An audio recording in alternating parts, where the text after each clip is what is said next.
The stars outside shimmered like cold, distant fires.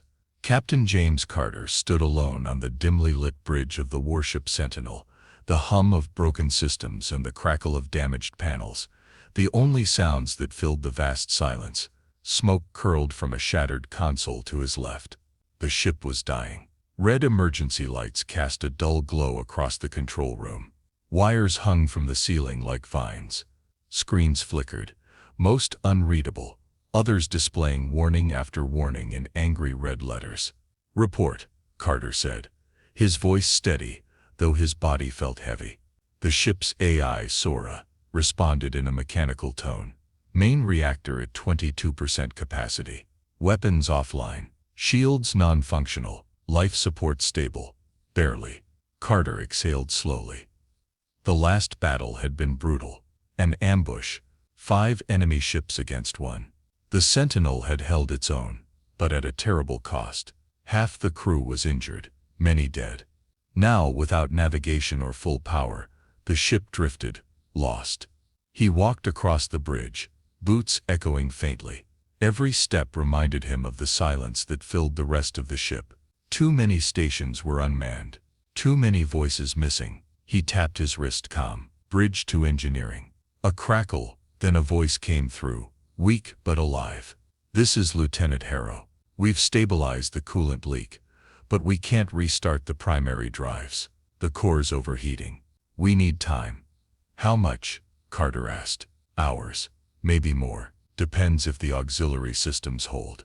Carter nodded to himself. "Do what you can." He turned to the large central screen. Through the static he could still see space. Empty, vast, indifferent. Then something flickered across the display. "Magnify Sector E7, he ordered. Sora zoomed in. The screen cleared just enough to show a faint pulse, an energy signature. "Not human. Unknown vessel detected," Sora said. "Scanning. Threx design confirmed. Distance 14,000 kilometers. Closing slowly." So they were not only broken and lost, now they were in enemy space. "Any chance we can run silent?" he asked. "Running silent now," Sora replied. "Minimal power signature, but hull damage makes full stealth impossible." Carter rubbed the back of his neck. Of course, a broken warship drifting into enemy territory. It was almost poetic. Almost. He activated the ship-wide comm. "This is the captain," he said calmly. "We've entered Threx space. We are damaged. We are outgunned. But we are still here." He paused. Every word mattered now. "I won't lie. The situation is bad, but we've survived worse. We will keep this ship together. We will keep each other alive. Follow orders. Stay alert. Do your part. That's how we get through this." He clicked off the comm and stared out into the stars again. Outside, the enemy was hunting. Inside, the Sentinel clung to life, barely. But Carter wasn't done. Not yet. The cold dark of space stretched in every direction, endless and quiet. But silence didn't mean safety. Not here. Not now. Captain James Carter stood in the Situation Room, surrounded by flickering screens and tired faces. The air smelled of burned wires and stale oxygen. Every person in the room knew what was coming. Trouble had found them. Carter tapped a screen and pointed to the faint signal moving toward them. "That's no patrol. It's a hunter." Lieutenant Mara Voss, the ship's tactical officer, leaned in closer. Her uniform was torn at the shoulder. Her face pale but focused. "Threx signature. Cruiser class. Maybe more behind it." Carter nodded. "They've found us." The room fell silent. The Threx were not known for mercy. They didn't take prisoners. If they were closing in, it meant they were confident. They believed the Sentinel was too broken to fight back.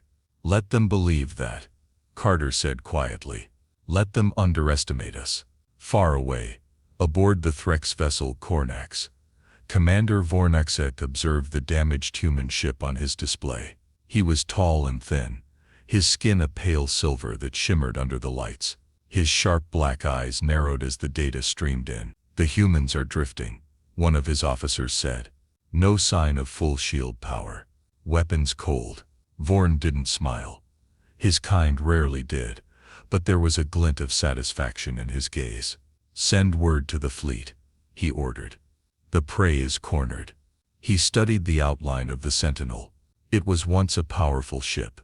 He had read reports of its victories, especially under the command of Captain James Carter, a decorated human. Vorn said. A proud ship, now a floating corpse. He paused. Do not destroy it. We will board it. We will make an example of him. Back on the Sentinel, Carter gathered his senior officers on the bridge. The screens above them blinked erratically, casting red and yellow flashes across their tired faces. I'm not going to lie, Carter said. We don't have much time. We can't run, said Chief Engineer Rios. His hands were stained with grease, eyes sunken from lack of sleep. Even if I had full power, the engines are barely holding together. We can't fight directly, said Voss. They'll tear us apart. Carter looked at them both. Then we outthink them. He pointed to the display. They want us broken. They'll try to board us, not destroy us. That gives us a chance. Not much of one, but enough. A young ensign spoke up from the corner. A chance to do what, sir? Carter looked at the crew one by one. To show them we're not dead yet. Down in the lower decks, emergency repairs were underway. Sparks flew as crew members welded torn hull panels and rerouted power lines. Some worked with one hand bandaged, others limped, but all kept moving. In the medbay, nurses and medics worked quickly, trying to treat the injured without proper supplies. The air was heavy with antiseptic and exhaustion. Is the captain serious? One medic whispered to another. We're going to fight. We don't have a choice, the other replied. It's either fight or die. A loud clunk echoed through the ship. The lights flickered. Contact, said Sora's voice across the ship. Enemy scout vessel approaching. Distance 5,000 kilometers and closing. On the bridge, Carter stood tall. All hands brace for engagement. The Threk scout ship was fast, small and armed for quick kills. It didn't hesitate. It opened fire. The Sentinel shook violently. Panels burst. Lights failed. But Carter didn't move. Return fire, he said calmly. Weapons at minimal capacity, Voss replied. Then make it count. A single torpedo fired from the Sentinel's underbelly. It didn't look like much, but Carter had anticipated this moment. The torpedo hit the Threk scout dead center. The explosion lit up space. Bright, silent, final. The bridge cheered. Carter didn't. Still, they know now we can still fight, he said. The real fleet won't be far behind. He looked out the main window. The stars were quiet again. But somewhere out there, the Predator waited, and the Sentinel had just shown its teeth. The victory over the Threk scout brought only a short moment of relief. On the bridge of the Sentinel, sparks still popped from the ceiling as crew members rushed to stabilize systems. Captain James Carter watched the explosion fade from the main screen, then turned away. He knew what would come next. They'll come faster now, he said, and harder. Lieutenant Mara Voss nodded. We've poked the beast. Sura's voice interrupted. Calm but grim. Long-range scans confirm multiple energy signatures entering this sector. Estimated arrival time, under 2 hours. That was all the time they had. 2 hours before the real Threk's fleet arrived. Carter motioned to the others. Situation room. Now, in the small, dim meeting chamber off the bridge, Carter laid out his plan. His senior officers stood around the table, tired, dirty and bruised, but still standing. He drew a shaky path on the display, using his finger. The main Threk's fleet will expect surrender. They think we're too damaged to fight. That gives us one chance. Chance to do what? Asked Chief Engineer Rios. His voice was raw. To trick them. Carter tapped the reactor core diagram on the screen. The core is unstable, but if we manage a controlled overload, just enough, we can use it like a flash bomb, blind their systems, overheat their sensors, maybe disable a few ships if they're close enough. Rios raised an eyebrow. We could blow ourselves up trying that. We won't, Carter said, Because you're going to make sure the explosion stays contained. Rios didn't look convinced, but he nodded. Carter continued. At the same time, we'll fake a full surrender. No shields, no weapons. A distress signal. Let them think we've given up, and then we hit them. Voss said, starting to smile. Exactly, Carter replied. We turn their arrogance against them. Down in engineering, the crew worked fast. Rios led a small team to access the reactor controls. The air was thick with heat and tension. Sweat dripped from every brow. They rerouted cooling systems and re-rigged power flows, praying the patched lines would hold. This thing's going to blow if we mess it up, one technician muttered. Rios shot him a look. Then don't mess it up. Elsewhere on the ship, crew members prepared for deception. On the bridge, Voss oversaw the shutdown of key weapon systems, but left hidden systems running on backup circuits. Gunner crews stayed in position but out of sight. In the medbay, injured crew were moved to safe sections of the ship. Hallways were sealed off to appear abandoned. Decoy life signs were set up to confuse boarding teams. Meanwhile, Carter sat in his small quarters, recording a transmission. This is Captain James Carter of the human warship Sentinel, he said, his voice firm but tired. Our ship is critically damaged. We surrender. Requesting mercy for our surviving crew. He stared into the camera for a moment longer, then cut the feed. Transmitted, he said. Sora confirmed. Message sent to all known Threx frequencies. Now the trap was set. On board the Kornax, Commander Vornjek watched the transmission. Captain Carter, he said softly, recognizing the name. So this is how he ends, begging. His officers looked pleased. Prepare boarding parties, Schick said. I want that ship taken intact. He leaned back, his black eyes gleaming. Let the humans see what happens to those who resist the Dominion. Back on the Sentinel, the crew worked in silence. Every system was double-checked. Every person knew what was at stake. Carter returned to the bridge and looked over his people. No more speeches, he said. You know your jobs. You know what this ship means.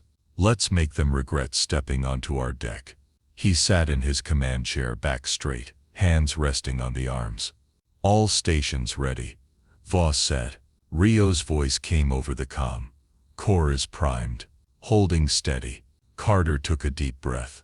Now we wait. Outside the stars remained quiet.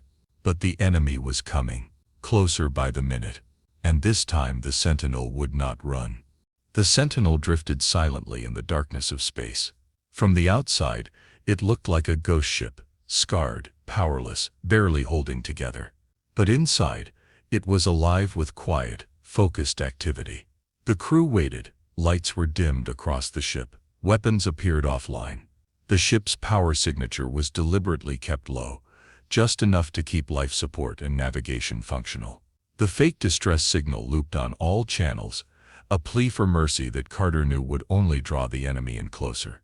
They're close, Sura announced. Threx fleet arriving. 6 ships detected. Lead ship, Kornax. Confirmed command vessel. On the bridge, Captain James Carter stared at the tactical screen. Red blips moved across the display, surrounding them. Hold steady, he said. No sudden moves, let them believe what they want to see. Lieutenant Mara Voss stood near the weapons console, her fingers hovering just above the hidden manual triggers. Threx boarding parties will arrive first, she said. They'll try to take the bridge. They always go for the command center. Let them, Carter replied. We'll be ready. In the ship's lower decks, a small security team waited in the shadows. Their weapons were charged and set to stun. Captain Carter's orders were clear. Capture, not kill if possible. But no one would hesitate if it came to that. The engineering team stayed ready near the core.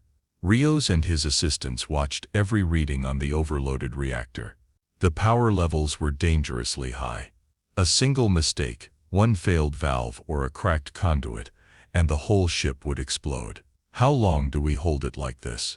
One of the techs asked nervously. As long as the captain says, Rios replied. His hands were shaking, but his voice was calm.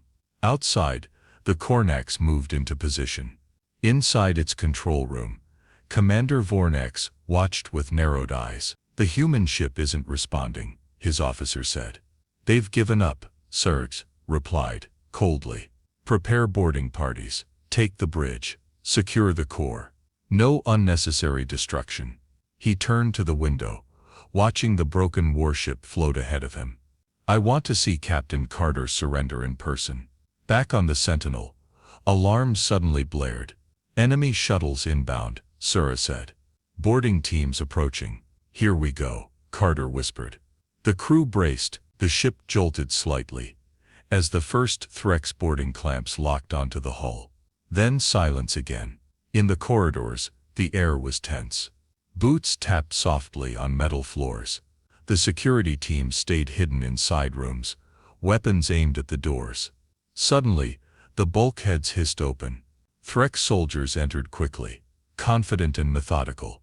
Their tall silver forms moved in squads, scanning rooms with energy rifles. Some began moving toward the engineering section, others toward the bridge.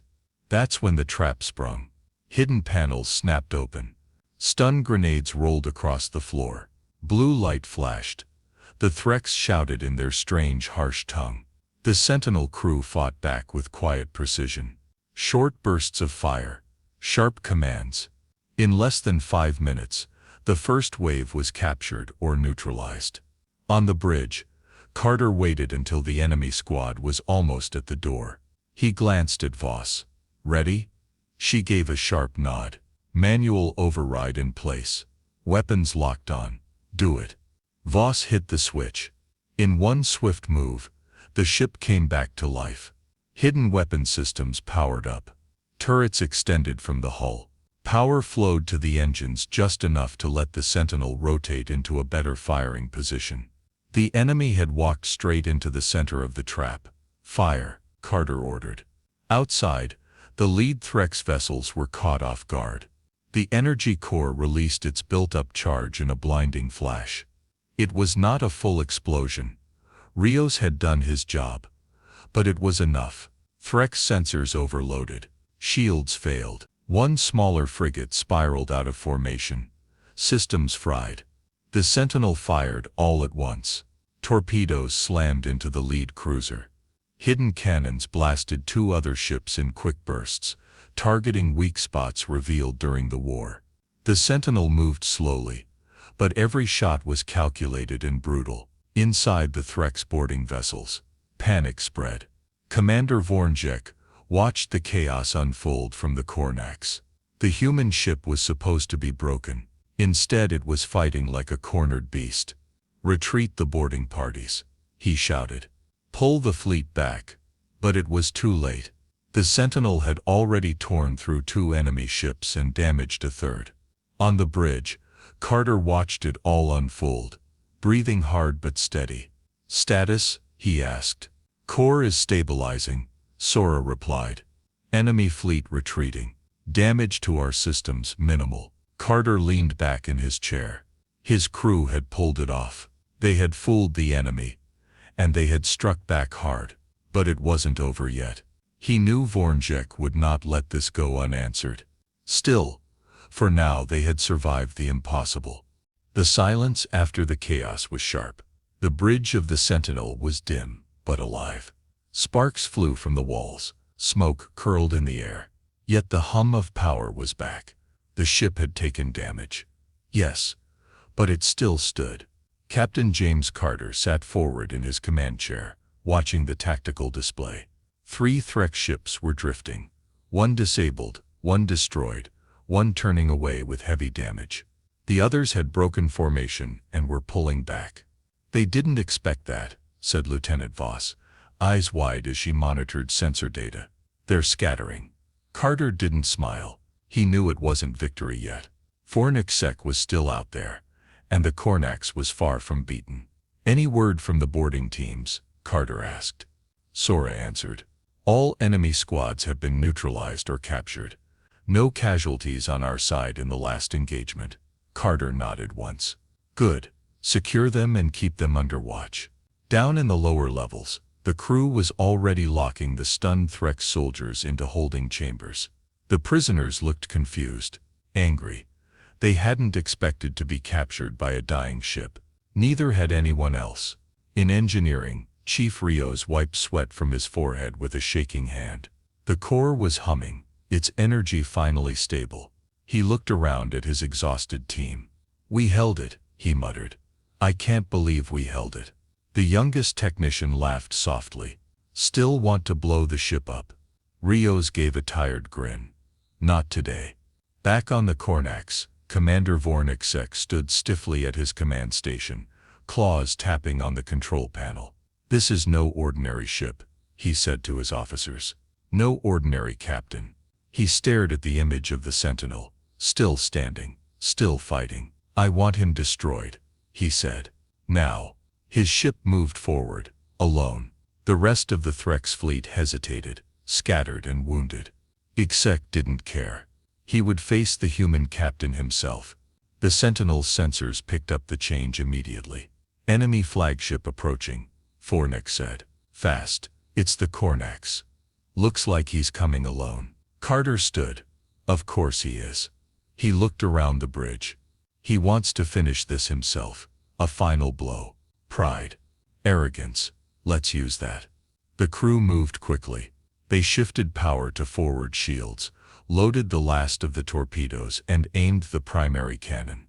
"We only get one clean shot," Carter said. "He knows we're weak. He's betting we're out of tricks.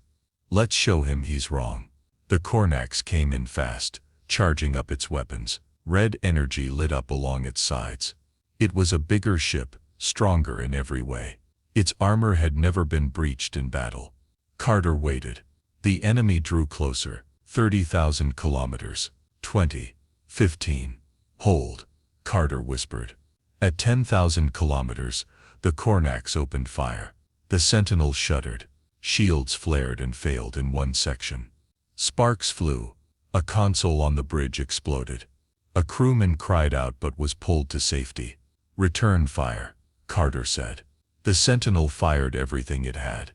2 torpedoes. The last volley of plasma rounds. And the main cannon charged just long enough to deliver one devastating strike. The torpedoes hit first, breaking the Kornax's front shields. The plasma rounds followed, cracking open its armor. Then came the cannon. The shot tore through the Kornax's side, punching deep into its engine bay. Fire exploded from the Threx ship. It tilted hard, venting flames and debris into space. Still, it didn't stop. The Kornax turned, limping, smoking, but still trying to fire one last shot. "He's not giving up," Fornek said. Carter stood. "Neither are we." He opened a comm channel. "To all crew. Prepare for emergency impact. Focus all remaining power on forward structure." The Sentinel's damaged hull glowed as it moved forward, barely functional, but moving. The two ships raced toward each other. And then at the last moment, Carter gave the order. "Turn, now." The Sentinel rotated sharply, letting the Kornax pass just off its side. As the Threx ship turned to follow, it entered a trap, a final proximity mine rigged from their last repair drone. The explosion was massive. The Kornax spun out, its engines dead, power failing. And then it went dark. Silence returned. On the Sentinel, no one spoke for several seconds. Then the bridge erupted in cheers. Carter didn't smile. Not yet. He looked at the screen until he was sure. The Kornax was dead in space. He sat down slowly, tired to the bone. "Damage report?" he asked. "Severe, but we're still here," Fornek said. "We won," Riel said over the comm, half in disbelief. "We actually won." Carter closed his eyes briefly. They had done the impossible. Far away backup sensors flickered to life. Sura spoke one last time. "Long-range scan, friendly signal detected. Human fleet approaching." Carter opened his eyes. "About time," he said. The battlefield was quiet. Wreckage floated slowly in the void. Twisted metal, scorched fragments, pieces of ships that once thundered with power. The stars blinked cold and distant, untouched by the violence that had just ended. The Sentinel drifted at the center of the wreckage, battered but whole. Its hull was blackened and torn in places. Several of its weapon ports were fused shut, and a faint smoke still curled from its forward section. But it was alive. So were its people. Captain James Carter stood at the main viewport of the bridge. He leaned on the railing, his uniform scorched and sleeves torn.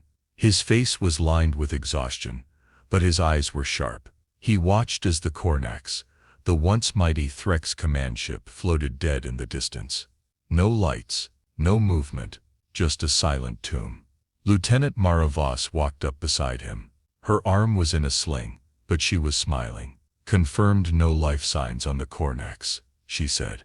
"Their fleet's scattered. They won't regroup anytime soon." Carter nodded. "And us?" "Barely holding together," she replied honestly. "We lost 23 crew.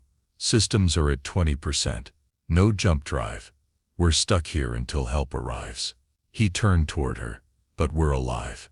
She smiled. "Yes, sir. We are." Down in engineering, Rios and his team were still at work. They had bypassed a broken plasma conduit and sealed a crack in the power core housing. His face was black with soot, but there was relief in his eyes. "We held together," he said to the crew, "because we made it hold together." Across the ship, crew members were helping each other, sharing water, patching hull breaches, moving the wounded. There were no complaints, no fear. Just quiet determination. An hour passed. Then two. Finally the moment came. "Sora, confirm long-range scan," Carter said. The AI's voice echoed calmly across the bridge. "Confirmed. Human fleet approaching. 3 battle cruisers and 5 support ships. Estimated arrival 4 minutes." Voss let out a long breath. "We're not alone anymore." A faint cheer rippled through the bridge crew. Some smiled. Others sat down and simply closed their eyes, letting the tension go. Carter stepped forward and activated the comm. "All hands, this is the captain," he said. His voice was steady. "The enemy is gone. Help is on the way. We survived the impossible, because we stood together." He paused, looking out the viewport. "Rest. Repair. Remember those we lost. We'll be going home soon." The human fleet arrived in formation, weapons ready, just in case. But there was no fight left to give. Rescue teams docked with the Sentinel within minutes. Medical officers rushed to the wounded. Engineers came aboard to stabilize failing systems. Supplies flowed in. A rear admiral from the fleet, gray-haired stern, boarded the bridge and saluted Carter. "Captain Carter," he said, eyes scanning the damaged command center. "We picked up the distress signal, and then we saw the wreckage. We held the line," Carter said simply. The admiral nodded. "You did more than that. You broke them." He looked around the bridge. "Your crew, tired, hurt, but standing." The admiral gave a quiet nod of respect. "We'll get you all home." Hours later, as the Sentinel was secured for tow, Carter stood once more at the viewport. The stars hadn't changed. They still shined, silent and distant. But something else had changed. The enemy had seen the truth. The Threx knew now. Even a broken ship, held together by courage and loyalty, could strike back hard. Carter took one last look at the battlefield, then turned and walked off the bridge. His crew followed. Their war was not over. But this battle was, and they had won.